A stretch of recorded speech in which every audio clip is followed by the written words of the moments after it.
This is part 5 of a set of videos involving David Cawston and his links to the Essex Boys and people he knew who were linked to the murders. If you're interested in this case, you can join my Facebook group called The Real Essex Boys Murder Group. So David, in the last video we covered how you got to know people in the drugs business whilst you were in prison, and we also covered when you got out and Lee Chapman, the head doorman at Hollywood's in Ipswich, and you saw Anthony Tucker for the last time whilst working there as he had the security contract for the doors. So David, what happened after that? Right, okay, so people can join my Instagram. There's some interesting stuff on there. Dave Cawston on Instagram. Or if they want to contact me on email, they're welcome to. Dave Cawston 1989 at yahoo.com. Right, Craig, what it is, obviously, the drug business. Right, it's from 0 to 1,000. Let's just explain. While I was in jail, I made a lot of friends and I was very interested in the drug world. Obviously, it's something very new to me. Although I was working on doors, it was something I was never involved in previously before going to jail. And what it is, there was a lot of groups in there, gangs, if you like, of people, and they seemed to be trafficking drugs from abroad, mainly Holland or Spain. It was, and obviously I was interested in how they'd done this and the amounts of money, how it was all done, the operation, how it all worked. And some of them even used to let me go through their paperwork.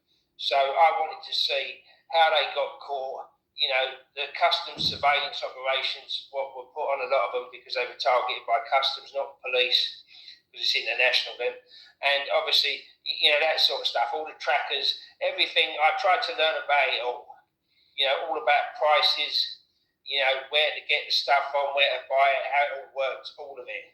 So, I was like a sponge and I soaked it all up. So what it was, when I come out, obviously back, I started working at Hollywood's. Now, really, this could only have been done and achieved, what I did achieve, because I lived in Ipswich. Now, let me explain to you about Ipswich. It's not like Southend. It's not like areas of Essex towns. You knew certain people, obviously, but that Ipswich was another world. It was bizarre. It was like everyone knew everyone. And where we'd be in Hollywood, obviously, as I said in the first part of it all, when we went there, we were knocking people up in the air who were meant to be this and meant to be that. Well, we didn't know who they were. It didn't matter to us. And then they become your friends and all this sort of stuff. And the police got to like us. They used to come in a club for nothing. So we would see who the police were and obviously befriend them and assist them, and they'd assist us. That's how we got into a lot of our, contacts within the police. And what it was, that Ipswich, it was weird. You'd hear things about people well before we ever met them, and you'd be like into a spider's web of knowledge and information. You'd be hearing this about that and all sorts of things. And it was amazing. And it was like an intelligence network that we were gathering, and the club was the hub of it. It was unbelievable. And obviously through that, when we come out, I had a lot of knowledge. And obviously I wanted to put that to use. Also, we started to know other people in other areas, like people who could get MOTs and scrap yards, could get finance, mortgages, this sort of stuff. You knew people from every walk of life. And obviously we wanted to work with people who could help us and, assist us in every way and opportunity. It wasn't just crime. It was other, areas of life, if you want, that was necessary. And it was, if it wasn't for Ipswich and the way Ipswich worked, then, we couldn't have achieved that, or I couldn't have achieved that. So when I come out of jail, I realised to get involved in this, I didn't have no money. Obviously, any money I'd earned off the robbery had gone, long gone. So I come back to Ipswich, and literally you've got to start from scratch. Now, a friend of mine had opened a gym there, and I went into partnership with him, a fella called Ian Davey, and he had this young lad on his side called Carl Weimer, who was about 10 years younger than we were. So I've come out, I'm about 28, and this Carl is 18. Very good friends he is with Kieran Dyer, the England football player. He knows him very well. He took him all around the World Cup and stuff. So we got in, me, Ian and Carl, we formed like a partnership. Well, certainly me and Ian did, and Carl was doing our running, if you like. And what it was, because I met people with speed factories inside, I knew where to go and buy a kilo of this stuff for like a couple of grand. And then I travelled up to London. I remember buying it, coming back, it was all snowy and I got stuck in traffic and stuff. And I was, panicking because obviously I'd never carried drugs in a car before. I was nervous and stuff like you would be the first time. So I got it home to Ipswich, and then we had someone who was going to sell some of it first, and he started doing it. We were doing it in like half ounces and ounces and this, and then he got caught and nicked, and then the same thing happened with some pills we bought. I remember I drove again to London, and I think I paid $7.5 grand for, I think it was 500, 750 a pill, something like that, and they were going for like 15 quids at the time. It was at the beginning, Later on I got them for pennies, but we'll come to that later on. So I remember bringing them back, and then the fella started selling them. It all started going all right, and then he got nicked in a pub selling them. So we had a lot of problems early on. And, again, the risks, the amount of times that I was hands-on in the beginning, anything could have happened. You could be travelling down, you could get a routine stop, or this could have happened, you could have had an accident. There are so many things that can go wrong, and really, when I look at it now, it's like I come through a minefield with a blindfold on, literally, to get where I did. So obviously, it's huge risks. And at the beginning of that business that we went into, drugs, it's not like nowadays, I understand it, where everyone wants something for nothing on tick and bail. We had to pay for what we took. No one was giving us anything. If we wanted to buy some drugs, we had to pay the money for it there and then. We weren't allowed to take it away and come back a week later, like, what goes on now. And certainly there was none of the middlemen involved that really mess it all up. Someone comes along, you want some of this? Yeah, I know someone who can get you some of that. Yeah. Well, that's all well and good if it goes right. Everyone's happy, everyone gets paid. But if something goes wrong, the middleman walks away with no responsibility. Someone loses their drugs or loses their money, who's going to pay for that? And this is how people get killed at the top level. The level I went to at the very end, that sort of stuff doesn't happen. People get paid, things work like clockwork. And they're the most dangerous groups on the planet, some of the people. Now that you've seen the evidence, who I've been linked to, it's not me saying it, I can say anything, but, this will be produced as we go along.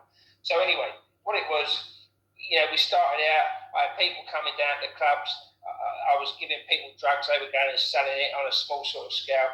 And then I always realised that, I built up some money, we started doing this. We was very inexperienced at the beginning, but then we soon sort of learned what we were doing, and the partnership worked well. We were getting like 20 kilos of speed, mixing it up and selling that sort of amount, and it was all going all right. But I always knew that the big money was in the trafficking, not dealing, bringing it in from abroad. And that was what I wanted to do. Now, my partner, Ian, he wasn't interested in that. So literally, we sort of ended the partnership. And then I went on my own, and I started working with other people. Now, it's quite surprising. These people are not under the radar. They were well on the radar with customs and law enforcement. They've had previous convictions for importing drugs. One fellow I used to work with, I can name him now, he's dead, Graham Stevens. He had got caught with 600 kg of cannabis before. And then, what they do, these people, they come out of jail and they go straight back to what they've just been caught. They don't learn. And I started working with some of these. So, again, the risks are there. I'm working and operating with people who are known to law enforcement. And, there's quite a number of us, and I'm not in control of it. This business is all about control. I tried to get it at the end of the day where if I had absolutely no involvement in it all, and someone every week would come to me with just a bag of cash that was mine, that would be perfect. But that's impossible to do. Right? You've always got to have a level of involvement somehow, even if it's only minor. And if something ever gets tracked back to you, there's so many things that could go wrong. There could be, like you say, a routine or something like that. they could be being watched, he could be being watched, he could be at grass, stuff like you never know. So you are never fully in control. Do you understand? So it can never happen like I wanted it to happen. That's a daydream to expect someone just to turn up once a week with a carrier bag full of money and say, yeah, I'll see you next week, and I don't have to make a phone call. You would have to be involved. So at the end of it, this was only a means to an end for me. It wasn't a career, right? People today get involved in this business and they'll just carry on and they might get away with it forever. Good luck to them. But the chances are they won't. It's as simple as that. There's just too many factors, too many risks. Unless, of course, you've got a license to do it, but we'll get to that later. So anyway, we had a lot of contacts. We knew who was who. And obviously, when things were getting a bit warm for us, the police used to tell us, when our pictures were on the wall and what the police intelligence believed that we were doing. I mean, there was a lot of intelligence around one time, but we had our own speed factory. Well, that was absolute nonsense, not at all. So again, I realised very early on that their intelligence is not accurate. Far from it. We was also told of all the informants who were run by police who were running them. So we had all this sort of information. We had access into the PNC.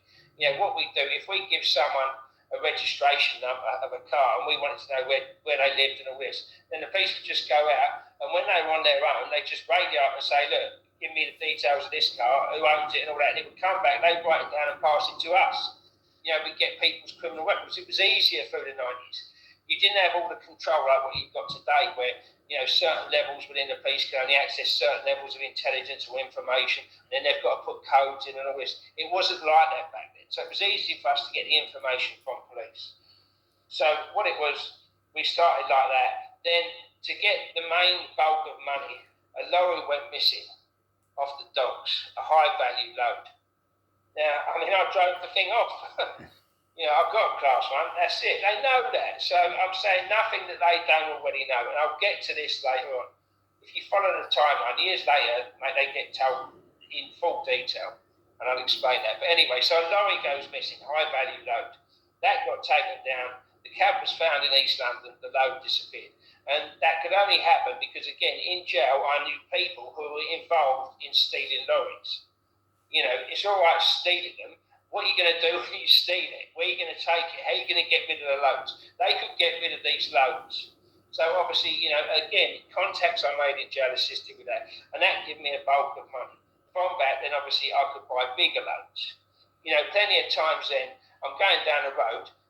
Sometimes it was late at night. We'd be driving back 11 o'clock with like 100 kilos of cannabis in the car. We could have got stopped at any time. Again, I come through a minefield blindfold.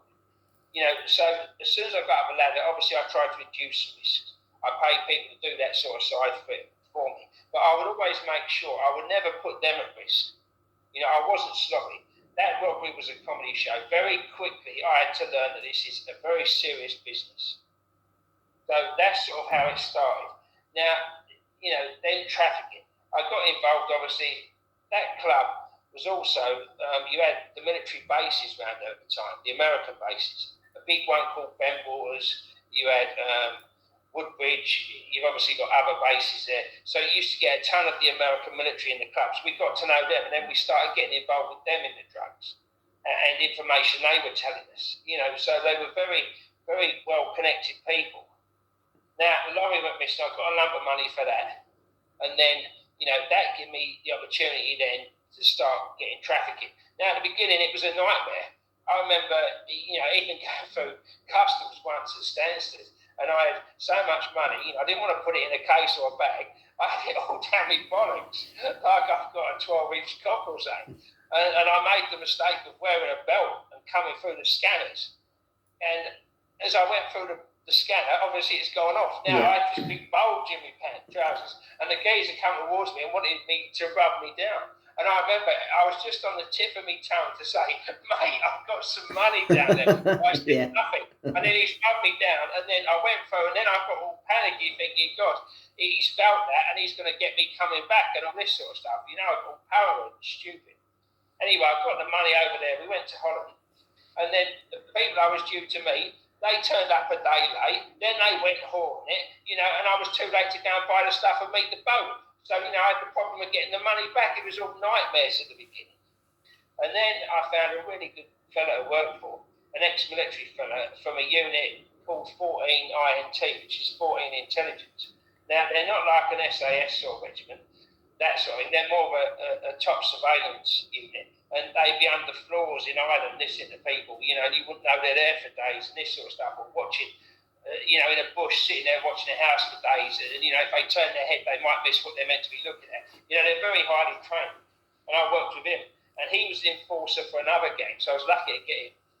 And what it was, a couple of funny stories. We went over to Holland, well, they did, and we met some people. He was in the Dutch Navy, this fella, an officer. And he gave us the stuff. It was on bail anyway. By that point, we was allowed to get stuff on bail, because obviously we'd gone high up the ladder, and it wasn't a problem. We didn't have to pay for everything at the beginning. We put down deposits and then pay, the rest after. And what it was, they used to go over in this small boat. They'd leave from a creek in Woodham Ferrers, Essex, called Pagashall. They sail over there. They go to Ostend on their boat. They go down, pick up a whole lot of drugs. I remember it was 100,000 ecstasy pills they went and collected. So they got it back in the boat. And as they're coming back from Ostend now to the UK, it was a motorboat, not a sailboat. They broke down in the shipping lane. And when you break down in a shipping lane, you have to radio through, right? Obviously, because it's a risk. So they got towed in by another boat into Ramsgate Port. And this is a true story. There's two of them. Now, one of them is this army fella, highly trained. And no one else would have been able to get away with this. And this is a true story. They're on the boat, they're just tying it up at the dock. And then, they're just having a cup of tea. And a fella walks down, starts talking to him. And he says, where you come from? I said, we've just been out the shipping lane. We've just been tied up and all that. He says, yeah. He said, can I come aboard? They went, what? He lifted up his flap like that, customs and excise. Instantly, not the army fella, the other fella was sick through fear over the side. Look, that's it. That's it. End of. You've got 100,000 pills on a small boat, right? It's going to get found. So anyway, two people come on board, these customs people. Now, this is true. Now, in the front of this boat, there was like a 5-foot dinghy below, right? In case anything happened, they get in the two-man dinghy and go. Somehow, I don't know how, right? This army fella, and he wasn't a big man, he's gone into this hold of the boat and he's got the bag and he's put it under the dinghy and he's pulled the dinghy and the bag out and put it over there, right? And the customs fella hasn't seen it. Yeah. Right? And then they've looked in where the dinghy come out of, seen there's nothing there, and then he's put it back again without them seeing it. So, that's the whole story. Anyway, after they've all gone to customs, we managed to get the stuff back, and that was all rubbish. The whole batch was useless. So that was another nightmare story. I've had another one with the same people where they went over and they got caught in a roadblock deliberately south in Belgium and ended up, I didn't see him for 6 years. I lost £337,000 that day. And that wiped me out. And then I come to the UK, I flew back, and then I bought 1,000 pills just to try and earn a bit of money. What cost me $3,000, and that is when I come on the motorbike, accelerated up the A14, they fell out of my pocket, and a lorry ran over them. A joke, I got wiped out again. And then I obviously had to build it up. So I realised, that this is not working. We'd had some loads across, but I could never get the circle. We'd have one load across, or maybe two, but it would never continue. Something would happen. Either there was a problem there end or some other issue. It was always, a problem. We could never get that cycle to repeat itself again and again and again, to build up, to go bigger, bigger, bigger, like that. That's how I wanted it. And it didn't work like that. So then I realised that I knew a lot of these drivers' warehouses. So what it was, we started working for a fella who we met, and he was connected to a lot of South London gangs. Now, I didn't know who these people were. He named some of them, I'm not going to name them. He named some of them, they're quite famous names. And what it was, I had no contact with them, I just had contact with him. So he was like a middleman. And obviously, the stuff would come over, they come and collect it, job done. It was easy as that. Then I worked with one firm, and, they were huge. And for a number of years, they were importing over 2 tonne a week of cannabis, and I trafficked that for them. I was solely responsible for the transport. That was it. It sounds simple, A to B, but it's more complicated than that. But that's the gist of it. I had a team who worked for me, known only to me, trusted by me, and that was it. It's as simple as that. That was my job, getting their drugs back into the UK. It was easier for me to do that than to try and do it all myself. I tried that, and it wasn't a success. Some of it was, it wasn't. But obviously, we never got caught. I come very close, and obviously you've seen evidence where, I've told police of ongoing operations that Customs and Excise have confirmed years later. I will put this out on a group of these intelligence reports confirming all this. It's not just me saying it. Also the amounts, over 100 tonnes a year trafficked in the UK. That's over 4 times what they seized. So, it's huge amounts of money. From that, obviously, it was a means to an end. I didn't want it to be a career. It was just enough at the beginning. All I wanted was £250,000. I wanted a £150,000 house, which would be a nice 4-bed house in Ipswich. I wanted a 50 grand mower and 50 grand in the bank. And then I was going to call it a day. I soon surpassed that. Yeah. It went far higher. The money was huge. And then what it was, it come to the point, I had enough money that then we've now got to start the laundering process. How do I clean this money up? Luckily, a fellow I knew, a partner of mine, he had a house valued a lot of money and he sold that. So we had a big lump of straight money. Plus, he knew someone high up in your local high street bank. I won't say it, 4 letters. He knew a very high up manager in there. So literally, we started getting involved with them. These 2 managers of the banks, and one of them used to put us on to his clients who couldn't go to the bank to borrow money sort of legitimately. They had assets, and what we do, we become like money lenders. Now, I remember a couple of these people were into gold, so we take lumps of gold and give them cash that they needed without the security, and it all worked like that. So they're putting us in touch with businessmen who need quick money, but, just at that position, they can't go to the bank for it. But he vouches for them, and it all worked like that, and it worked well. So we would sort of become money lenders. Now, when we started sort of laundering the money, it was a case of, we had the property, and that was sold, so it's legit money, and we started, laundering it that way. We had assets that were sold that were legit, and we just sort of added to it. And that is then when we started with a company called Teldex. Right, now Teldex was a company that is all on Google, a fellow called Steve Dagworthy. We've been working with Dagworthy for a number of years, I think 3 or 4 years, and what it was, we'd give him money. We believed he was buying printing machines out of a company and reselling them and breaking the companies and all that. It was all meant to be legit. We was even paying tax on our money. It was quite straightforward. We'd give him 100 grand, and in 8 weeks he'd give us like 10%, 110 back. Okay, and we paid tax anyway. We've done this for a number of years. That was one of our legit arms solely for Teldex. Now, what it was, so everything was legit. Also, at the end of it, I remember, give you an example of some of the deals we've done. I bought properties in Fuerteventura, buying and selling properties off plan. At the beginning, I went over there just on holiday. I ended up buying 4 villas and 4 apartments that wasn't quite finished yet.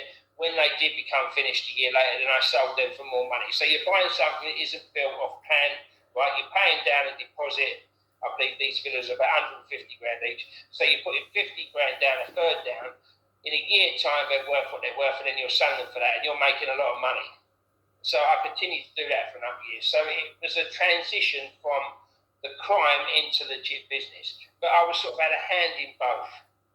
Now, I always knew that you cannot operate like that. What with the proceeds of crime and stuff and powers they've got today, again, if you're caught involved in any level of crime, that's it. Financially, they're going to strip you. And I've seen that happen with people. And now this, again, is what's going to happen with Teldex. We thought we was doing legitimate business with him for a number of years. And because we were doing legitimate business, bearing in mind the drug trafficking has stopped it, other people jumped on board. They said, Dave and Tony have got like a couple of million quid for it, so we'll put X amount in, and we'll put this and that. So, and then I'd take some money off of their profit, and it worked like that. Again, we're paying tax on this. You've seen my financials, my bank references and this sort of stuff. Yeah. And when it comes to that point, I'll put this information out there. to show the evidence of the wealth. Now, Teldex, what it turned out to be was not what we were told it was. It was basically a Ponzi pyramid scheme. Now, what I'd like to do really, we need to end it there, and I'll go into more next one. Yeah. Well, thank you, David, for taking your time out to make this video, and look forward to the next one. And we'll speak soon. Take care. Yes, great.